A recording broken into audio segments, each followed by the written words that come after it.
Picture a bullet. Now picture a bullet that weighs more than an adult African elephant. 7.1 tons. That's what a single shell from this gun weighed. Let me put that in perspective. A fully loaded school bus? Lighter. A World War II light tank? Lighter. One bullet from this weapon outweighed them all.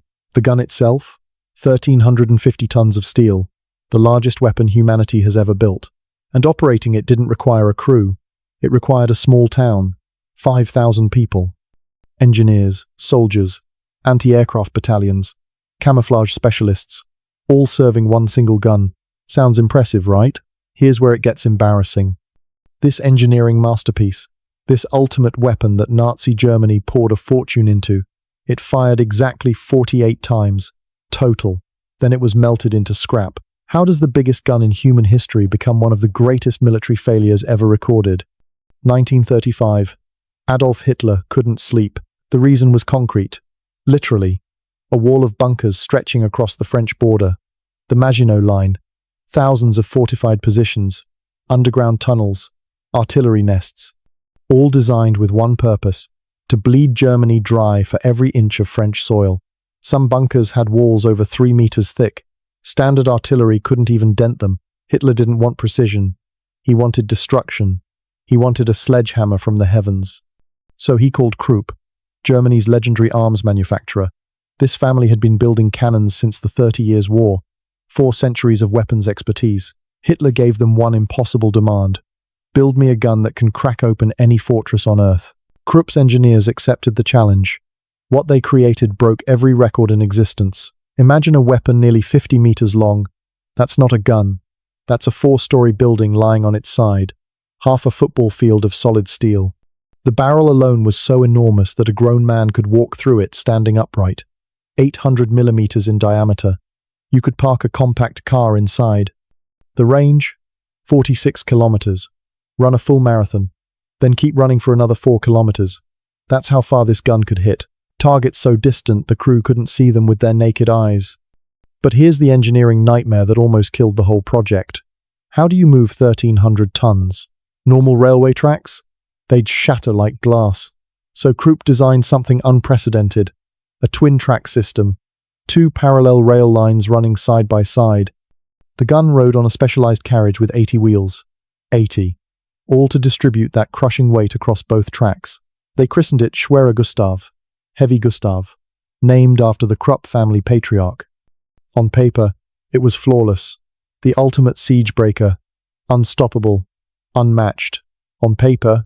Now let's discuss what the blueprints conveniently left out. The part that transforms engineering brilliance into operational absurdity. 1942. The Eastern Front. Germany is besieging Sevastopol, a Soviet fortress city on the Black Sea. The defenders have dug in deep. Underground bunkers, hidden ammunition depots. Stalin has ordered them to hold until death. German High Command makes a decision. Deploy Gustav. One small problem. How do you transport a building-sized gun from Germany to Crimea? Simple answer? You don't. Not intact. Gustav had to be completely disassembled, torn apart into sections like the world's most dangerous jigsaw puzzle. The barrel, the breech mechanism, the carriage, the mounting systems. Each component loaded onto separate railway cars. Minimum 25 cars. Some records indicate it took 100 cars. 5 complete trains. For one gun. That was just transportation. Once the pieces arrived, you couldn't simply bolt them together and start shooting. First, you had to lay fresh tracks. Remember the twin rail system? Those had to be constructed on site. Curved sections for aiming. Junction points for positioning. This wasn't assembly. This was infrastructure. 4,000 workers. Not 400. 4,000. Laboring around the clock for weeks to reconstruct Gustav. Welding, lifting, calibrating, testing, praying nothing cracked. While 4,000 assembled the gun, another 1,000 had to defend it. 2 complete flak battalions surrounded Gustav at all times. Anti-aircraft units with one mission: keep the bombers away. Because the world's largest gun is also the world's most obvious target. Allied pilots would have sacrificed anything to destroy it. So Gustav traveled with its own private air defense network. But wait, it gets worse. You cannot hide a 50-meter gun behind some trees. So Gustav had a dedicated camouflage unit. 500 soldiers. Their sole purpose? Generate smoke screens. When enemy aircraft approached, these 500 men would blanket the entire area in artificial fog, desperately trying to conceal something the size of an apartment complex. Let's add it up.